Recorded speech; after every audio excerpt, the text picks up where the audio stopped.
Selamat berjumpa kembali dalam layanan audio Sahabat Seperjalanan. Hari ini adalah hari Kamis 22 Juli 2021. Tema renungan dan saat teduh kita dengan judul Mentalitas Nomor 1. Lebih tepatnya adalah penyakit mentalitas nomor 1. Firman Tuhan terambil dalam Matius pasal yang ke-20 ayat yang ke-28. Demikian bunyi firman Allah.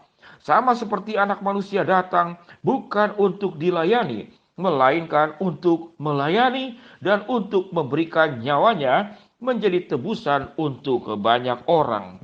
Mari kita berdoa.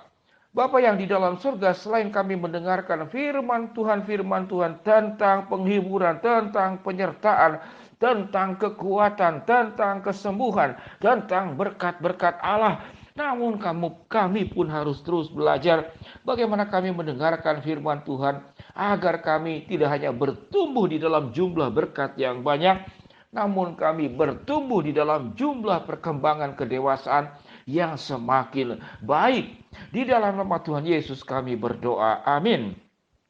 Shalom sahabat seperjalanan yang dikasih Tuhan. Di dalam doa pembukaan yang saya sampaikan tadi, manusia tidak hanya untuk terus bertumbuh dan mendapatkan kesehatan dan berkat yang banyak, namun juga bertumbuh di dalam kedewasaan secara spiritual.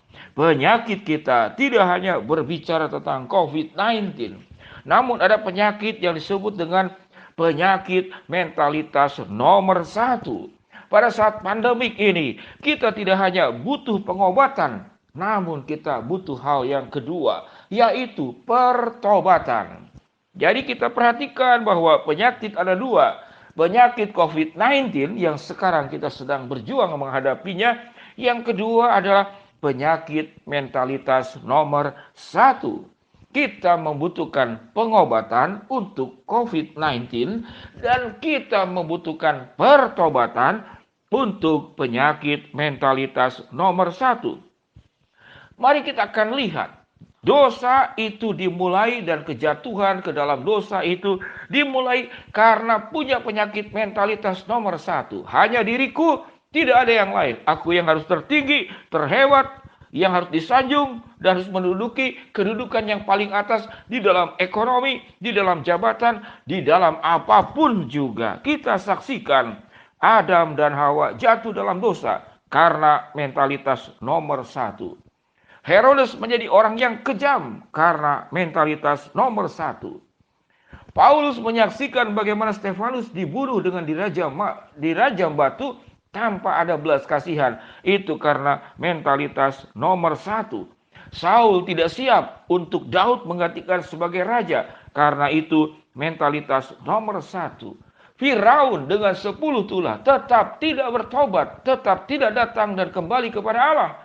Karena mentalitas nomor 1. Di dunia saat sekarang juga sama. Politikus, pengusaha, pendeta sekalipun, guru, dosen, orang tua, mertua, suami, istri, anak, siapapun juga. Permasalahan menjadi semakin kompleks, semakin runyam, semakin pecah belah, semakin menghancurkan, semakin menindas, semakin menekan karena mentalitas nomor 1. Apa itu tanda-tanda orang yang punya mentalitas nomor 1? Dia tidak mau ada orang yang lebih baik dari dia. Dia tidak mau ada orang yang lebih tinggi dari dia. Dan itu diajarkan dari anak-anak semenjak kecil. Nak, sekolahlah yang baik supaya kamu kaya, supaya kamu maju, supaya kamu sukses, supaya kamu hebat. Sampai batasan itu kelihatannya benar. Supaya kamu kaya. Pertanyaannya, sesudah kaya bagaimana? Memperkaya diri semakin kaya. Supaya kamu sukses. Setelah sukses, pertanyaannya bagaimana? Supaya engkau sukses, tetap engkau semakin sukses dan bertambah sukses. Kalau engkau sudah menjadi pejabat, mendapatkan kedudukan yang tinggi, setelah engkau menjadi pejabat bagaimana? Engkau harus naik lagi mendapatkan jabatan yang semakin tinggi. Sahabat seperjalanan, inilah pendidikan yang keliru. Uang hanya akan punya nilai kalau dua sisinya itu ada nilai uangnya. Uang 100.000. Lembaran depannya itu ada uang 100.000. Namun lembaran belakangnya itu kosong, tidak ada apa-apa. Dia tidak akan punya yang namanya nilai uang. Memakai sepatu hanya sebelah, tidak dua. Maka Anda akan dianggap sebagai orang tidak normal. Maka hidup itu perlu sepasang. Kita butuh pengobatan, kita juga butuh pertobatan. Yesus datang, dikatakan, aku datang bukan untuk dilayani, melainkan untuk melayani. Jadi kita memang melayani Allah. Allah menerima pelayanan kita. Allah menerima puji-pujian kita. Namun fokus Allah tidak hanya dilayani, dihormati, disanjung, dimuliakan, disembah. Namun juga Allah memberikan kepada kita, Yesus datang untuk melayani, bukan untuk dilayani. Dan Alkitab mengatakan, bahkan untuk memberikan nyawanya untuk menjadi tebusan bagi banyak orang. Sahabat seperjalanan, betapa rusaknya penyakit mentalitas nomor 1. Semua dosa, kalau kita boleh katakan, itu bersumber karena mentalitas nomor 1. Sehingga orang yang punya mentalitas nomor 1, tatkala tidak tercapai keinginannya, tidak terwujud keinginannya, dia akan berbagai macam cara untuk mewujudkan. Orang tersakiti, orang tersingkir, orang terintimidasi, orang dimanipulasi, dia tidak peduli. Yang penting saya terus semakin maju, semakin tinggi.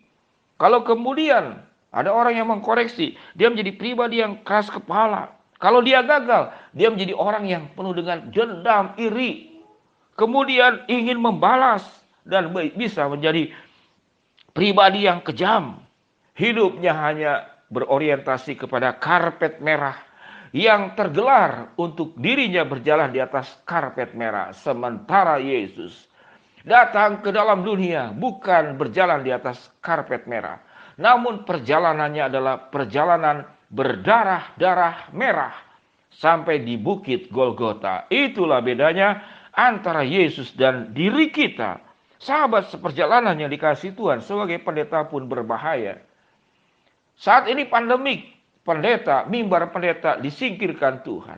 Dalam kondisi pandemik, pengusaha disingkirkan, konsumen berkurang. Apalagi bagi para dokter yang biasa kemudian melayani. Saat ini dokter pun terpapar oleh COVID-19. Orang yang kaya sekalipun, saya dengarkan berita ada seorang kaya yang meninggal. Dia punya 3 jet pesawat pribadi dan banyak sekali. Di hadapan COVID-19, kita menjadi pecundang. Karena siapa juara saat ini? Juara sementara dalam kondisi pandemi ini adalah COVID-19, bukan dirimu. Karena COVID-19, semua menjadi lebih rendah dari penyakit yang mengganas sedemikian luar biasa. Maukah pada saat ini kita kembali kepada Allah? Bukan kita menjadi orang yang punya mentalitas nomor 1, ingin dilayani, ingin sukses, namun tidak mau melayani, namun tidak mau berbagi, agar kesuksesan pun tidak hanya menjadi milik kita, namun menjadi milik orang lain. Berbagi kebaikan, berbagi keindahan, berbagi berkat, berbagi karunia, berbagi kasih. Inilah saatnya. Sehingga sahabat seperjalanan, ingat bahwa hidup kita itu tidak hanya meminta berkat, namun bagaimana kita dipanggil oleh Allah untuk memberkati. Jangan kita terus berdoa, tidak hanya untuk pengobatan, kita sembuh dari COVID-19. Tapi ada 2 hal, kita butuh pengobatan, sembuh dari sakit fisik, kita butuh pertobatan, sembuh daripada sakit kepribadian yang dikarenakan dosa. Mari kita berdoa.